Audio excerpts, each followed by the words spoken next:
هكلمكم النهارده عن ميزه مهمه جدا اسمها البيت لوكر. ميزه البيت لوكر دي لو جيتوا بصيتوا هنا معايا، دي البارتيشنات بتاعه الجهاز بتاعي. الهارد بتاعك بيبقى متقسم اكتر من بارتيشن. طيب لو جينا بصينا هنلاقي في بارتيشن منهم عليه علامه قفل بمفتاح، ولو جيت فتحته هيطلب مني باسورد عشان اقدر ادخل، او مفتاح طويل عشان يخليني اعرف ادخل على الفولدر ده. طيب ايه ميزه البيت لوكر دي او الفيتشر اللي موجوده في الويندوز دي؟ الميزه بتاعتها ان انت لو عندك ملفات مهمه سواء صور شخصيه او حاجه، فانت مش هتحب ان الموضوع ده يقع في ايد حد، سواء لا قدر الله في فيروس صاب الجهاز، او انت وديت الجهاز لحد، او حتى الهارد ده هتبيعه او هيحصل فيه حاجه، فانت تبقى متاكد ان حاجتك امان. او لو حتى حد بيخش على الجهاز بتاعك، فانا باجي على البارتيشن بتاعي اخد مساحه، مثلا هنفترض البارتيشن ده عليه الحاجه المهمه بتاعتي كلها نقلتها عليه، وانا مش محتاج ادخل عليه على طول، بدوس كليك يمين على البارتيشن وبفتح اقول له شو مور اوبشن، بلاقي عندي حاجه هنا اختيار اسمه تيرن اون بيت لوكر. الموضوع ده موجود تقريبا من اول ويندوز 8، اعتقد مش موجود في ويندوز 7، فتقريبا من اول ويندوز 8 فيما فوق. انا بستخدم ويندوز 11 فالاختيار طبعا ظاهر عندي. هدوس على تيرن اون بيت لوكر، هيبتدي يعمل سيرش كده وهيجيب لي اختياري، بيقول لي انت عايز تعمل انلوك للفولدر ده ازاي، او للدرايف ده ازاي، او البارتيشن ده ازاي. في عندي هنا طريقتين. الطريقه الاولانيه اللي هي الطبيعيه خالص، ان انا اقول له والله انا عايز استخدم باسورد عشان افك البارتيشن، فابتدي اكتب الباسورد هنا واعيد كتابته تاني. طبعا الباسورد ده مهم جدا تحفظه، لانك لو ما حفظتوش هتضطر انك تفرمت الهارد، مفيش اي وسيله تخليك تعرف تفتح البارتيشن ده او الجزء اللي انت قفلته ده، فلازم الباسورد ده تحافظ عليه كويس جدا. في خطوه تانيه للامان، بس برضو لازم تحافظ على الباسورد ده. تاني خطوه بيقول لك ان انا ممكن استخدم مع الباسورد حتى كمان حاجه اسمها ماي سمارت كارد تو انلوك ذا درايف. في بعض الفلاشات ممكن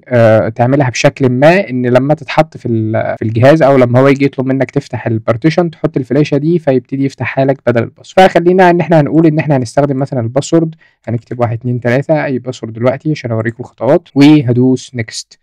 تمام، هو بيقول لي هنا الباسورد قليل، خلينا نكتب له باسورد اقوى شويه. بعد ما كتبت الباسورد هدوس نيكست، هيبتدي يجيب لي حاجه مهمه جدا وهي اسمها ريكفري كي. طبعا هو عامل حسابه ان انت ممكن تضيع الباسورد او تنساه او ما تلاقيهوش، فبيديك مفتاح مكون من 64 رقم وحرف، ده زي مفتاح التشفير. لو انت الباسورد مش معاك او ضاع منك تقدر ترجع بيه. فبيديك هنا 4 اختيارات، بيقول لك انت عايز تحفظ المفتاح ده على المايكروسوفت اكونت بتاعك، ولا هتحفظه على فلاشه معينه، ولا هخليه لك كملف تكست عندك على الجهاز وانت تبقى تشيله، ولا اطبعه لك على طول لو انت موصل طبعه. انا في حالتي مثلا هقول له انا عايز احفظه على الجهاز عادي، مفيش مشكله خالص، وهبتدي احطه مثلا هنا واقول له سيف. هاجي ابتدي اعمل نيكست، هيبتدي يقول لي الاختيار ده. هنا بيقول لي انكريبت يوز ديسك سبيس اونلي ولا انكريبت انتاير درايف. الافضل والاحسن ان انت تستخدم الاختيار الثاني مش الاختيار الاولاني، ولكن الاختيار الاولاني هيبقى اسرع واحسن بالنسبه لك، الاختيار الثاني هيبقى ابطا بكتير. عموما حته السرعه نفسها بتفرق على حسب حجم البارتيشن نفسه قد ايه وكميه الداتا اللي فيه. يعني انا عندي البارتيشن ده مثلا مساحته 131 جيجا ومملي منه حوالي نصه، تمام،